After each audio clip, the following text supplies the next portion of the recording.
नमः संस्कृताय। संस्कृत कक्षा में आपका स्वागत है। मैं प्रतीक राम वर्मा, असिस्टेंट प्रोफेसर, श्री गांधी महाविद्यालय, सिधौली, सीतापुर। आज मैं लखनऊ विश्वविद्यालय के अंतर्गत BA भाग 1 के सेकेंड सेमेस्टर में निर्धारित संस्कृत प्रथम प्रश्न पत्र के संबंध में बताने जा रहा हूँ। संस्कृत प्रथम प्रश्न पत्र में सेकेंड सेमेस्टर में साहित्य दर्पण पुस्तक को रखा गया है। उसके संबंध में प्रश्न पूछे जाते हैं। कल मैंने साहित्य दर्पण के द्वितीय परिच्छेद के संदर्भ में वाक्य का निर्माण कैसे होता है ये मैंने बताया था, और पार्थ सारथ मिश्र और कुमारिल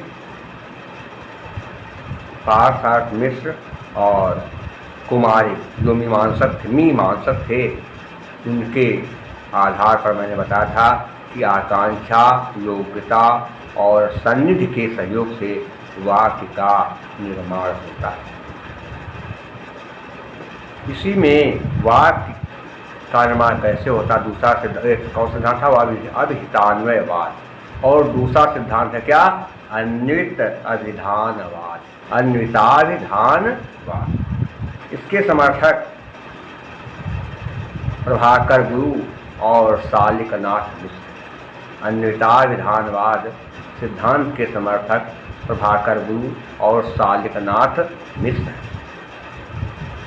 अन्विताभिधानवाद को तात्पर्यार्थ और वाक्यार्थ भी कहा जाता है। अन्विताभिधानवाद को तात्पर्यार्थ और वाक्यार्थ भी कहा जाता है। कहा गया है कि समर्थक कहते हैं कि वाच्य एवं वाक्यार्थ, अर्थात वाच्यार्थ ही वाक्यार्थ है। नहीं, वाच्य का अर्थ जो है वही वाक्य के अर्थ को बताता है। कहने का भाव यह है कि अभिधा शक्ति के द्वारा पहले पदार्थों की उपस्थिति नहीं होती है, बल्कि अन्वित पदार्थों की ही उपस्थिति होती है, और अन्वित पदार्थों के सहयोग से ही वाक्य का ज्ञान होता है। इस सिद्धांत के समर्थक मानते हैं कि अन्वित पदार्थों की उपस्थिति संकेत ग्रह के माध्यम से होती है। अन्वित पदार्थों की उपस्थिति संकेत ग्रह के माध्यम से होती है, और संकेत का ग्रहण व्यवहार में होता है। अन्वित पदार्थों की उपस्थिति संकेत ग्रह से होती है, और संकेत ग्रह का ग्रहण या संकेत का ग्रहण व्यवहार में होता है। इसमें माना जाता है कि एक उत्तम व्रत, अर्थात जो ज़्यादा बूढ़ा, अधिक बूढ़ा आदमी एक बूढ़ा ब्राह्मण नवयुवक से कहता है कि गा मान है। एक बूढ़ा ब्राह्मण नवयुवक से कहता है कि गा मान है, और फिर वहीं पर जहाँ पर बूढ़ा ब्राह्मण एक नवयुवक से कहता है कि गा मान है, वहीं पर एक छोटा बच्चा भी बैठा रहता है, बालक बैठा रहता है। वो उस बूढ़े ब्राह्मण की बात को सुनता है, और फिर बूढ़ा ब्राह्मण कहता है गा मान है, अर्थात गाय ले आओ। बूढ़ा ब्राह्मण कहता है नवयुवक से कि गाय ले आओ। पास में एक बालक बैठा है, वो भी उस बूढ़े ब्राह्मण की बात को सुनता है, और थोड़ी देर बाद वो लोग क्या जाता है, और थोड़ी देर बाद गाय को लेकर आ जाता है, और फिर कुछ देर वो खड़ा रहता है नवयुवक। फिर बूढ़ा ब्राह्मण ने उससे कहता है कि गाय को बांध दो, तो वो नवयुवक गाय को बांध देता है, और इसके बाद गाय कुछ देर बनी रहती है।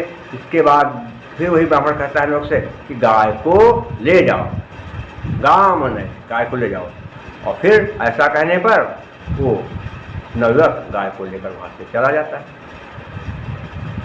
ये सब बातें ब्राह्मण की पास में बैठा हुआ एक बालक सुनता है, लेकिन वो सब संस्कृत में बोल रहा है ब्राह्मण।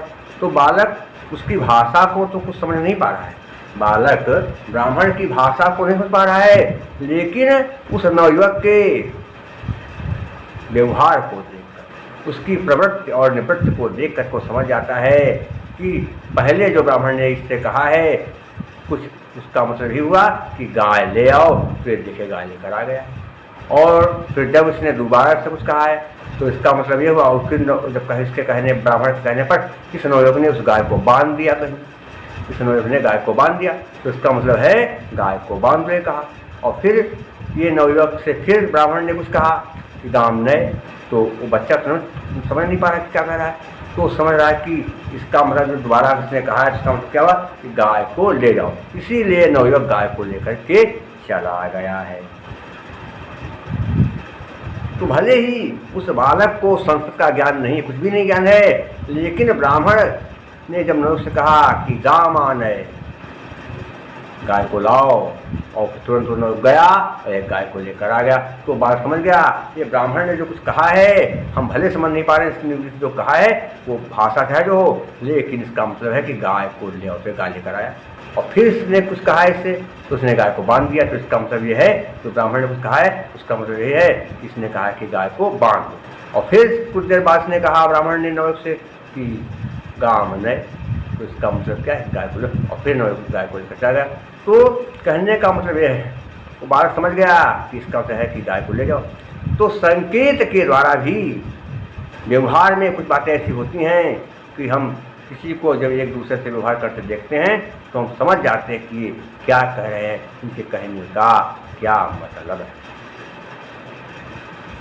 तो इसका मतलब क्या हुआ कि व्यवहार के द्वारा संकेत के माध्यम से भी वाक्यों का ज्ञान हो जाता है कि कौन सा वाक्य कोई कह रहा है, कोई किससे क्या वाक्य कह रहा है, इसका ज्ञान केवल संकेत के माध्यम से ही हो जाता है। तो आप समझ गए कि बच्चा कैसा समझ गया, वो संस्कृत नहीं आता था, लेकिन उस नवयुवक के काम धाम को देख कर वो समझ गया कि गाम नए कहने का मतलब है कि गाय ले आओ, और गाम माने, और गाम आने मैंने गाय को ले आओ, और गाम नए मैंने गाय को ले जाओ। तो समझ गया, भले उसने समझा, लेकिन नवयुवक के व्यवहार को देख करके, ब्राह्मण के द्वारा कही गई बात को सुन करके उसका सांकेत टिकट वो बालक समझ लेता है। क्या है, यही अन्युत अभिधानवाद है, इसको आप ठीक ढंग से समझ लें, ये आ सकता है।